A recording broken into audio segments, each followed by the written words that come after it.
আপনি প্রতিদিন একজন মানুষ প্রতিদিন চলতে ফিরতে তার আশেপাশের পরিস্থিতিগুলো দেখলেই মানুষ দেখতে পাচ্ছে যে কি হচ্ছে আজকে এখানে।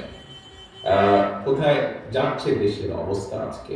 আর পত্রিকাগুলো খুললে তো আমরা দেখতেই পাচ্ছি যে আমরা যদি দুর্নীতির কথা শুধু বলি, আজকে এটা একদম পরিষ্কার দিনের আলোর মতন প্রমাণিত যে এই সরকার প্রথমত টিকেই আছে দুর্নীতির উপরে। কারণ মানুষের যে ভোট তারা পরপর গত 15 বছর ধরে ডাকাতি করছে।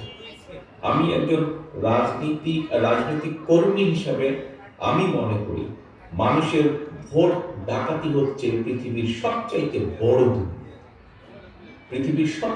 বড় দুর্নীতি। কারণ আমরা বলি যে ভোট হচ্ছে একটি পবিত্র আমানত।